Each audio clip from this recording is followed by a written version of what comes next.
कविता मोते एमिति लागे। पाखुड़ा 32 कवि नित्यानंद महांती।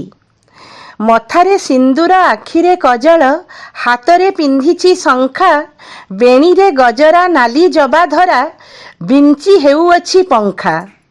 पादरे अलता सुंदर भ्रुलता राजहंसी धीर चाली लावण्यवती से कि नाम ताहार साथी को पचारि देली उत्तर मिलिला घर राजधानी नुहे सेही राजजेमा